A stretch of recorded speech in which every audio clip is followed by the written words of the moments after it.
Kan? Jadi makna kata ruti tak boleh. Sunnah Nabi tak diamal dah, ruti tak pernah tinggal. Apa kata kita lazimkan pula? Puasa Isnin Khamis tak dapat baik kedua-dua baik satu pilih. Hari Khamis banyak bona kerja, baik ambil Isnin. Isnin senang puasa. Hari Khamis kerja banyak daripada siang sampai malam. Sebab malam tu payah nak konsentrate kepada baca Yasin. Jangan ingat ikan bukan tau. Saya sebut baca Yasin. Dah mula terangkit koning orang perempuan. Kan? Jadi makna itu dia. Kita menghidupkan sunnah Nabi. Kemudian waktu yang lelaki tadi tiba-tiba dia yang dia mewajibkan diri dia 100 kali sehari tu kan, bila dia jumpa Nabi, Nabi sebut, sekarang aku telah kenal akan engkau dan aku syafaati engkau. Iaitu kerana cinta kepada Rasulullah sallallahu alaihi wasallam. Ketika Rasulullah SAW mengajak Ka'ab bin Ashraf beserta sahabatnya masuk Islam, mereka berkata, kami ini sebagai putera-putera Allah, tentu kami lebih menyintai Allah. Kerana Allah berfirman kepada Nabi-Nya, katakanlah, jika kamu mengasihi Allah, ikutlah aku, nescaya Allah akan mengasihi kamu dan mengampuni dosamu. Allah Maha Pengampun lagi Maha Penyayang.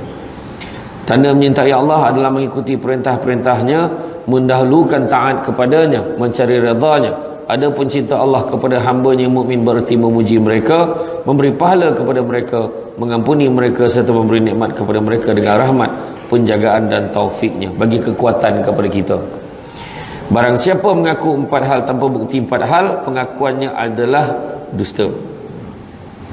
Barang siapa yang mengaku 4 hal tanpa bukti 4 hal, maka pengakuannya adalah dusta. Dia mengaku ompek tanpa ada bukti ompek. Tanpa bukti ompek, maka dia adalah dusta. Apakah dia? Siapa yang mengaku cinta Nabi SAW namun tidak menyukai ulama dan fuqara, maka pengakuannya tidak benar. 1.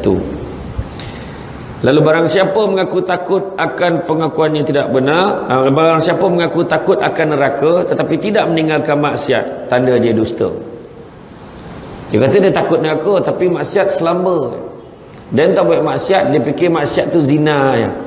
Urut refleksologi tak masuk tu. Tu tak apa dah, dia rabah-rabah belakangnya. Tak sama je. Kan? Suruh bini kita urut. Ngado cari Thailand tu baik apa? Kan? Tak boleh tahan ustaz, pakaian yang seksi, suruh bini kita pakai sebiji macam Thailand tu. Apa susah kan? Balik kan dah macam tu pakai, dah tak pergi ke masjid dah lepas tu kan? Barang siapa mengaku cinta kepada Allah padahal dia mengeluh ketika ditimpa bala, maka pengakuannya adalah bohong. Barang siapa mengaku cinta syurga namun tidak taat, jelas dia bohong. Tak Dia ngaku, dia kata dia cinta syurga, dia nak masuk syurga, tapi dia tak taat, bohong. Dia ngaku cinta Nabi tapi tak suka pada ulama-ulama dan fuqara, bohong. Dia takut neraka, dia kata dia takut neraka tapi tak tinggalkan maksiat, bohong. Dan kemudian dia kata dia mengaku cinta kepada Allah tetapi mengeluh bila ditimpa bala, maka jelas pengakuannya juga adalah bohong. Sebab kita tahu tu sebab bila ada bala menimpa, innalillahi wa inna ilaihi raji'un. Dia accident, innalillahi wa inna ilaihi raji'un. Dia belum matilah tu. Orang kita ni tak boleh pula sebut innalillah tu kira mati je. Kan? Tapi janganlah marah dia. Kan? Kita ni innalillah ni maksudnya daripada Allah, datang kepada Allah, kita kembali macam tu ya. Jadi maknanya kalau dalam kes accident pun kena faham. Maknanya dia accident tu pun dengan izin Allah. Allah yang bagi sakit itu kat dia, jatuh tu kat dia. Mudah-mudahan Allah jugalah yang menyembuhkan dia. Faham? Faham. Macam tu lah tahu.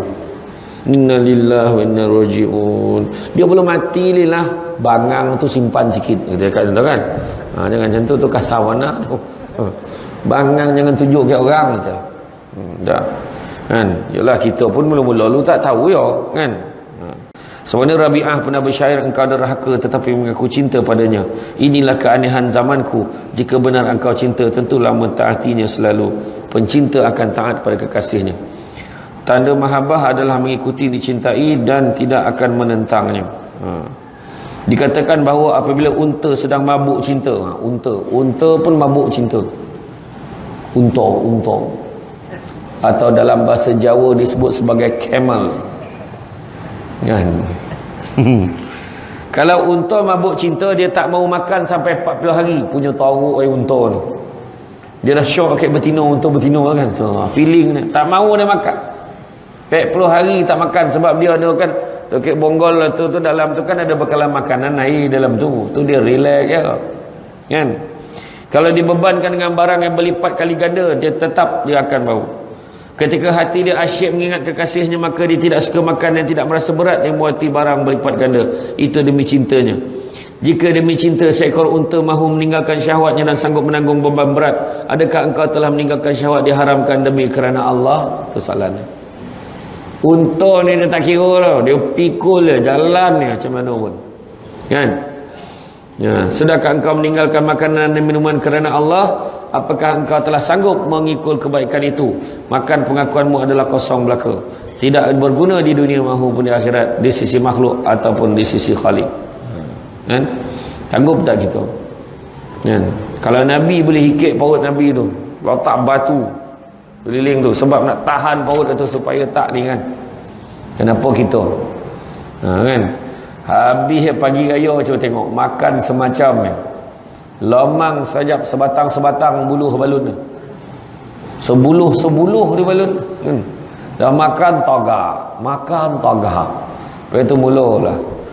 Saya buat pertama kalinya tahun ni kono diarrhea raya kompak. Berpunca daripada anak kono dulu. Lepas tu saya kono pula. Aduh. Terlantar. Oi, lain macam ah. Tak pernah kono tu diarrhea tu cakap orang putih. Cakap kita cirit-birit. Terberak-berak dan bila air lah. Macam tu lah kira kan. Payah buana. Ada yang monong diarrhea atau apa tu kan. Kono cirit-birit. Teruk. Terlantar kan. Duit channel kan. Dah nak kono. Monong.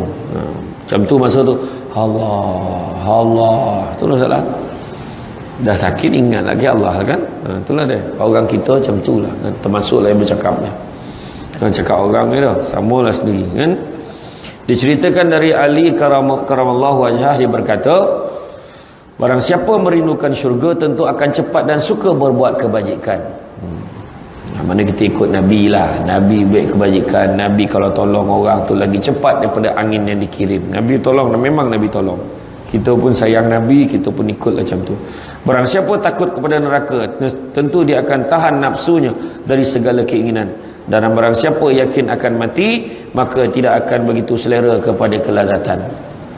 Kalau dia yakin mati, dia tak akan terpedaya dengan kelazatan. Dunia ni sementara. Kalau kita baca surah Taha, ayat berapa tak ingat lah. Dalam surah Taha dan juga satu hadis Nabi pun ada sebut menggambarkan dunia tu.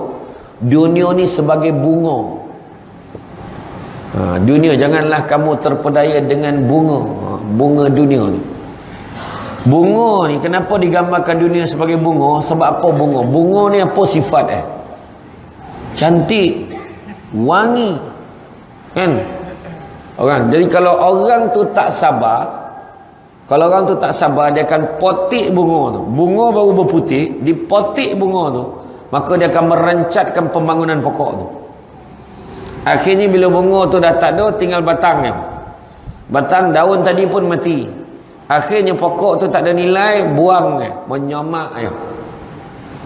Macam tu juga dengan hidup kita. Tapi kalau kita sabar tadi, bila bunga dah berputih sabar, mungkin daripada tu dia akan berkembang, silap-silap berbuah pula. Bila dah berbuah pula, kita dapatlah menuai hasil sebab dia kita sabar.